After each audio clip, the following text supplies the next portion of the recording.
Hi, my name is Keegan Grundmeier. I am going to my sophomore year currently, and I'm going to school at South Hamilton. And I'm here to present my weight scale.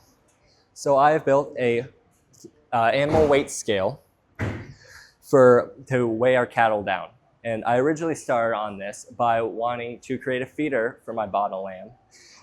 But however, for that, there were some technical difficulties, so I expanded upon it and fixed the bugs and continued to do that and so on. And then I got a feeder, and then I hit the point where I need to now weigh our animals themselves to help with a certain feeding plan that I have for our animals. So I went ahead and started building the outer frame, which is the outer beams, as you can see here, which you can't see, but yeah.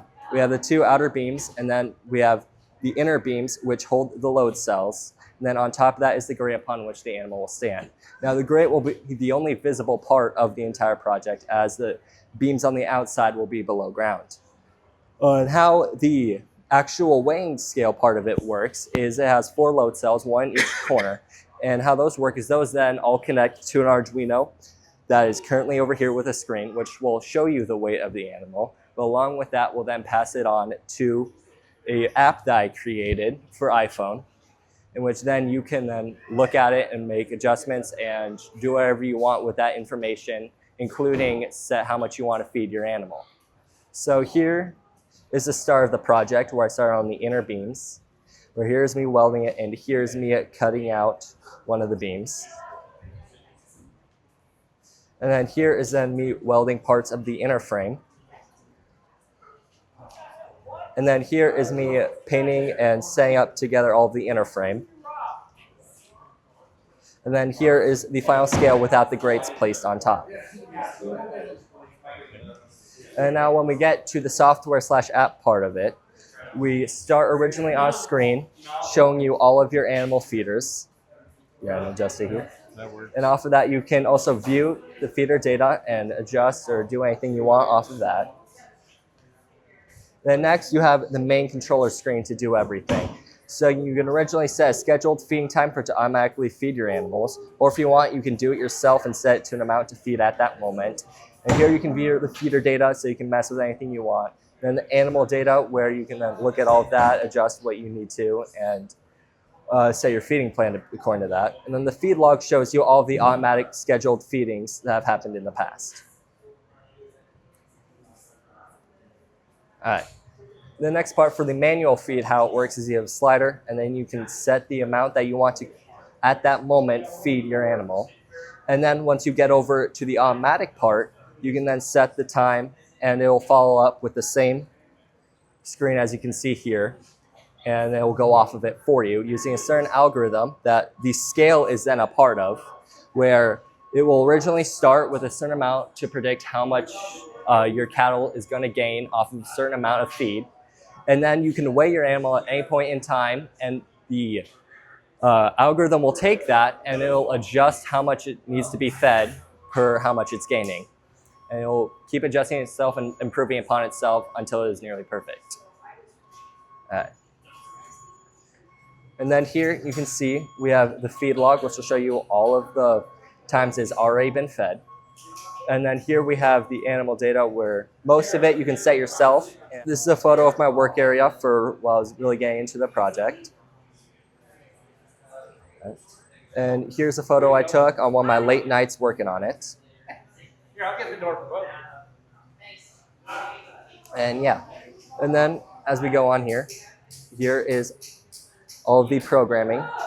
So explain the programming, the different programming platforms that you use. All right, so the one where it takes up majority of this code is the actual app itself, because it takes all of the display for the screen along with all the backend systems of communicating to my server and back and all of that junk. It has to go through all of that, and so it ends up being a lot. But for that, I use Xcode on my Mac, which uses the Swift programming language. Mm-hmm. And then once we get to the actual Arduino itself that controls the feeder and scale, that uses the specific Arduino language that runs out the Arduino IDE. Okay. And then finally, the API that I created is run on Node.js and uses JavaScript and basically runs on the terminal on my PC. Okay. So, I might have you explain that a little bit layman terms in that you've got the Arduino that runs on the scale and so the process, how does the data move? okay, so how the whole thing communicates to each other is there's a main central server, which is my PC that's at my house, which then runs an API in its terminal, which then is port forwarded out to public internet and all of that. And then the scale and the app both then use that API and use that to communicate. And then both of them will send data and retrieve data from the API, which all the data is then stored locally on my PC, which it'll then send it out or save in any incoming / ongoing data. Okay. So where is the quantity of feed calculated? Does that happen in the app locally or is that on the server? So the actual calculations does happen on the actual feeder itself. Okay, so basically how it starts is I have a PC sitting currently in my room running an API on itself locally that's port forwarded out to the internet. And so then we have the Arduino and then we have the app, and both of them have the data to communicate to that API. And so both of them are sending and retrieving data. And then off of that, then the PC will store the data that it receives and then sends out the necessary data that the two devices are requesting. And then all of that, of course, runs on the terminal on my PC. Because I did not feel like finding an online API to store on the cloud or paying for any of that. It was easier to just do it locally. So the calculations for the amount of feed, where's that happen? So the calculations for all the automated feeding and all of that is on the feeder. However, it does not start making predictions unless told so by the server itself. The server stores data on whether or not it should be calculating right now. Okay, all right. What have you learned in this project? The biggest thing I've probably learned is just backend development and just all of that stuff, because I had never messed with any of that. I just used stuff online for it. But for this one, I decided to dive into it myself to create my own API. And all of that was a great learning experience for me. Cool. So what would you do differently?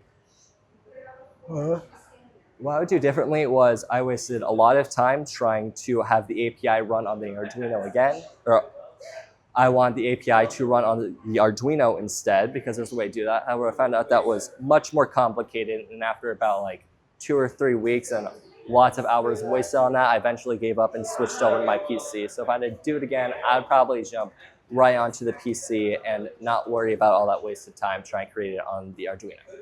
Okay, okay. Anything else about it you'd like to share? So you did mention there's scales under the feeder too? Yeah, so there is a second scale that sits under the feeder to track how much feed is being dispensed out. So there's actually 2 separate Arduinos for that. The one I'm currently using for this, all it does is just sends the data to the server. However, the feeder itself with the feeder with the relay that controls the motor that dispenses, and then the actual wave in for the feed is all sent back and forth on a separate Arduino to the server. And then all of this is overviewed on the app as just one device. So it weighs the feed into the feed bucket. What if calf doesn't eat the feed? For that, it can see, like, because it has a built-in time thing, that's how it also detects when it's automated time to feed it, because the Arduino is just told the time that needs to be fed. It is not told when it needs to. Like, it does not immediately send out a request that needs to feed now. It just stores the time and runs on itself because it has an internal clock. And so it can read, like, after a day, hey, there's still feed in here, and then you can send out a notification to the person like, hey, your calf did not finish eating. So we're not going to feed them until we make sure that that's all taken care of. Okay. You mentioned, I think, when we were interviewing earlier, that you thought a little about adding like an RFID system. Yes, so for identifying animals themselves, because currently each feeder is designated for an animal, and that's how I identify them. However, for like maybe other people or with larger amounts of cattle other than mine, which I just have 2, you would have to use an RFID tag, which will then store data about the animal, and then along with that, you can maybe have a tag somewhere on them to control and see like their water intake and how much they're moving and all that, to then take in like how much calories they're burning and all of that to factor into the automatic feeding. Okay. Okay. Anything else you'd like to share about the project? Yes. I have worked on this project itself since the beginning of 6th grade, so this is going on year 4 or 5 of working on different versions and iterations of this single project. Okay. Okay. Very cool. So, I just would like to congratulate you on the accomplishment and for winning the Innovation Award this year. Thank you so much. Thank you.